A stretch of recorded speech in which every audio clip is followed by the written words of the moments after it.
Ini kepunyaanku.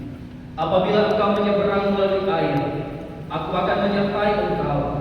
Atau melalui sungai-sungai, engkau tidak akan dihanyutkan. Apabila engkau berjalan melalui api, engkau tidak akan dihanguskan, dan nyala api tidak akan membakar engkau. Sebab akulah Tuhan Allahmu yang Maha Kudus, Allah Israel, Juru Selamatmu. Oleh karena engkau berharga di mataku dan mulia, dan aku ini mengasihi engkau. Nikmat besar dosa dan masalah dosa.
Bapa di dalam surga, di saat ini kami hamba-hamba-Mu hendak mempersiapkan diri kami untuk membaca bahkan merenungkan bagian kebenaran firman Tuhan.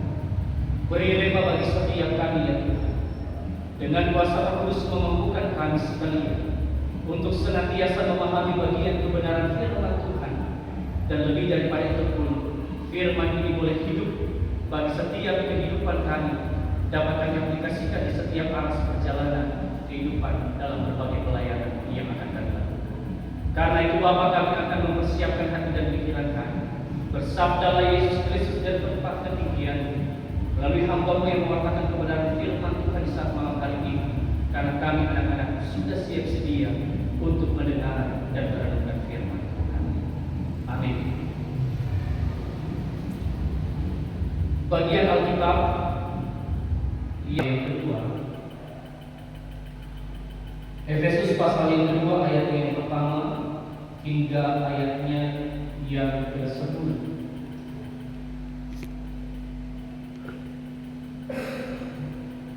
Jemaat Tuhan diundang sekalian berdiri. Efesus pasal 2 ayat yang pertama hingga ayatnya yang ke-10. Demikian firman Tuhan. Kamu dahulu sudah mati karena pelanggaran-pelanggaran dan dosa-dosamu. Kamu hidup di dalamnya karena kamu mengikuti jalan dunia ini. Karena kamu mentaati penguasa kerajaan kasta yang roh yang sekarang sedang bekerja di antara orang-orang durhaka.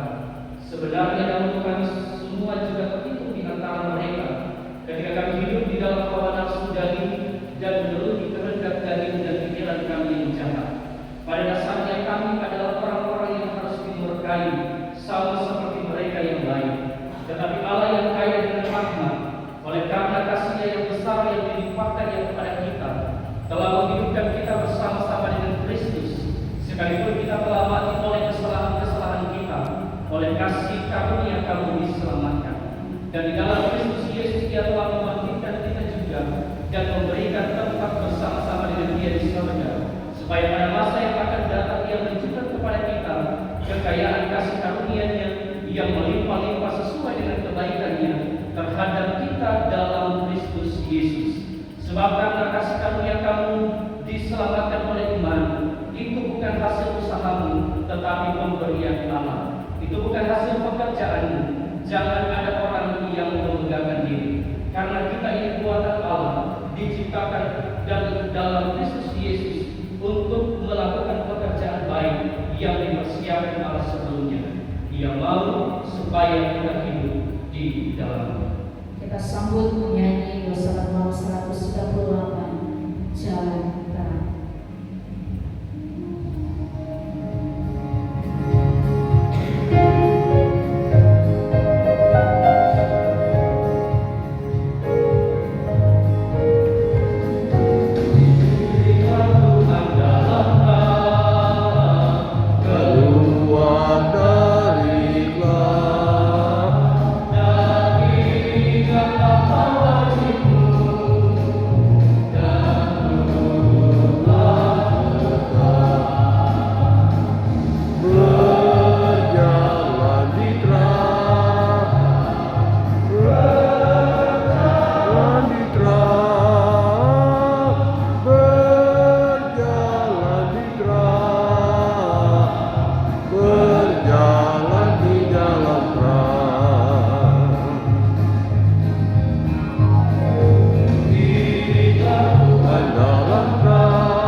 Ibu bapak saudara yang terkasih di dalam Tuhan, melihat bagian catatan Alkitab yang kita baca di saat ini, mengajak kita sekalian untuk merenungkan kembali tentang pemahaman keselamatan kita selama ini. Dalam ayatnya yang ke-8, di sana dikatakan bahwa keselamatan itu adalah kasih karunia. Manusia yang beriman kepada Allah beroleh keselamatan semata-mata berdasarkan kasih karunia atau pemberian dari Allah itu sendiri.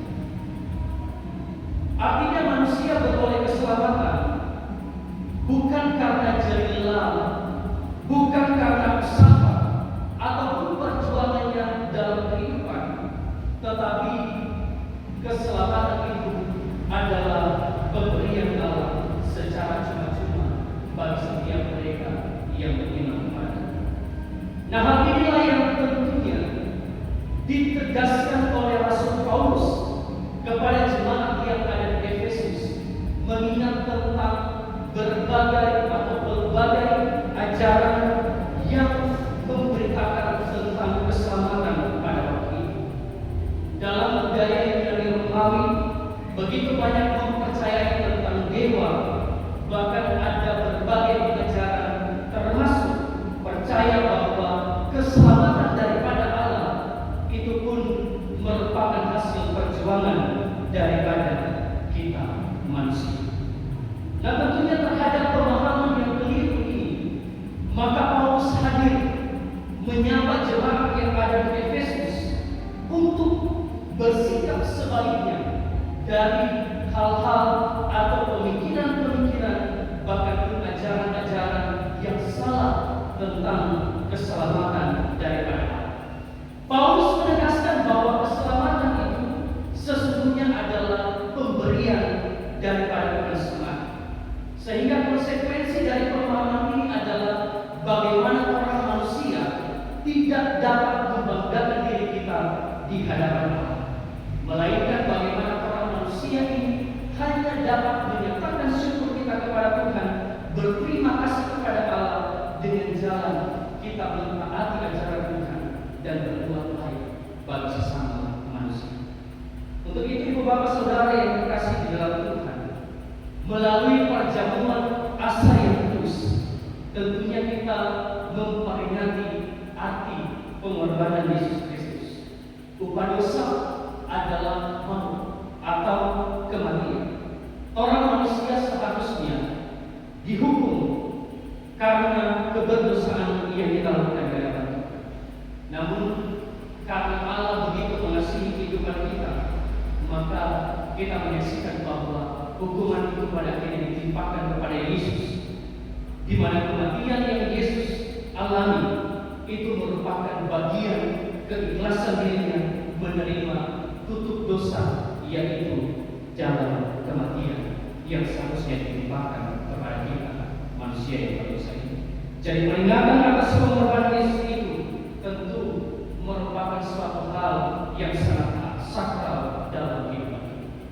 Karena pengorbanan Kristus merupakan hal yang sangat sakral dalam kehidupan jemaat Tuhan, maka gereja terus mempersiapkan warga jemaat, termasuk orang yang malam hari hamba-hamba Tuhan, untuk mengikuti perjamuan di dalamnya ada proses pengudusan diri kita.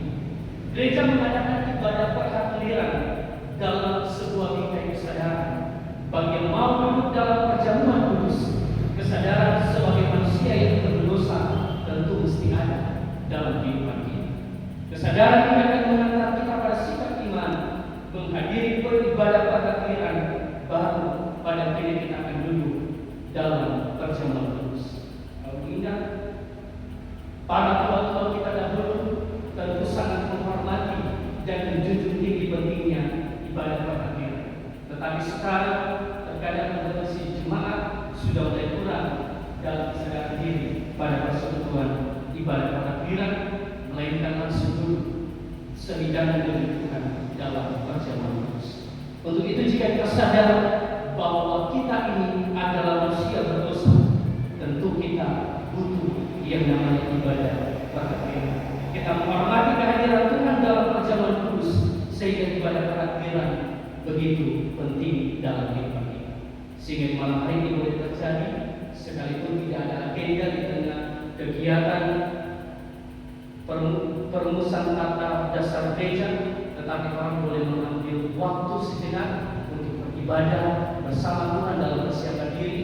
Ketika esok hari orang akan melayani di dalam kebun anggur Tuhan dalam ladang pelayanan kita masing-masing, dan hari ini sebelum kita melayani dalam ibadah minggu pagi, termasuk ibadah perjamuan kudus, orang ada duduk bersama mengikuti ibadah perhatian.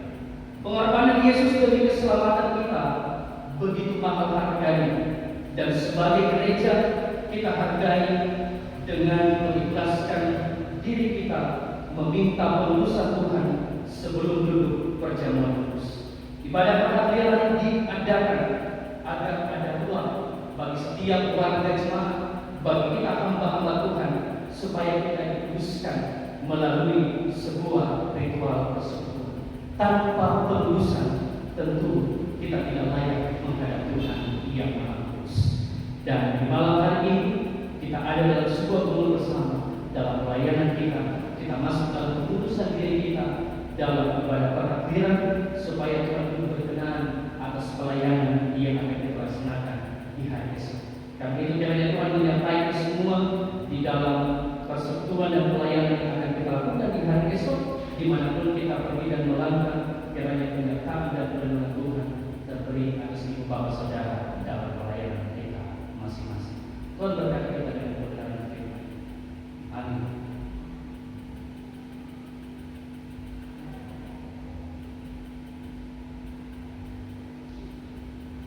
Bagi saudara-saudara berkasih di jemaat yang sudah mempersiapkan diri untuk merayakan perjamuan kudus sedunia, diundang berdiri dan bersama-sama kita menghayati kembali arti pengorbanan Tuhan kita Yesus Kristus untuk kita dan dunia ini. Perjamuan kudus itu setiap kali kita rayakan bukan oleh karena kita sempurna, melainkan karena Tuhan Yesus telah mengampuni dosa kita dan melayani kita menerima berkat kasih karunia-Nya melalui hal makan roti dan minum air anggur pada perayaan perjamuan. Kalau kita berkata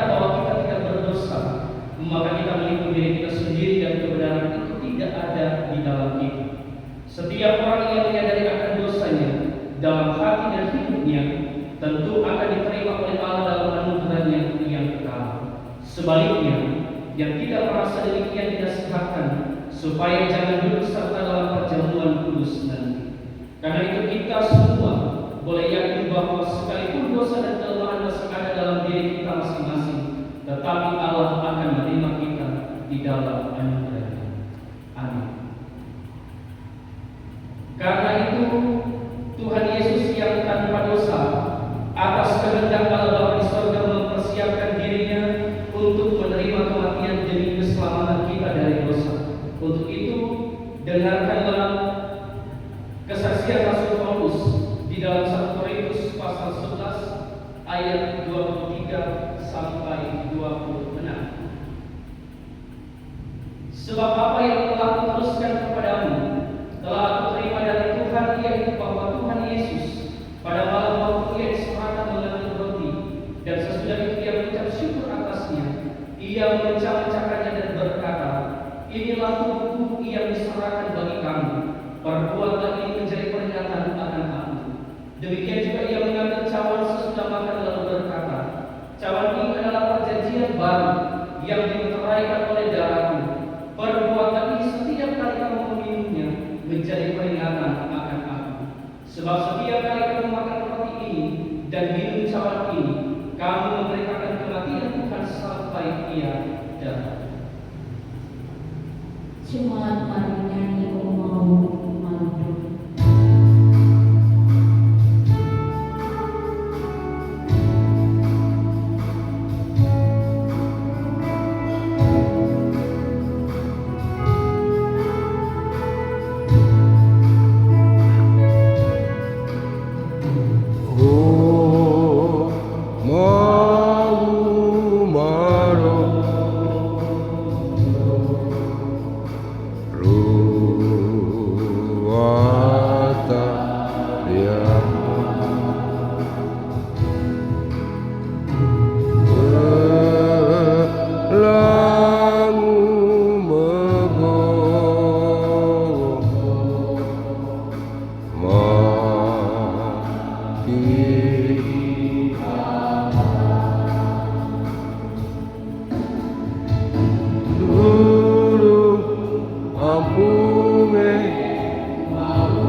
Mari bersama-sama kita mengucapkan pengakuan iman rasuli sambil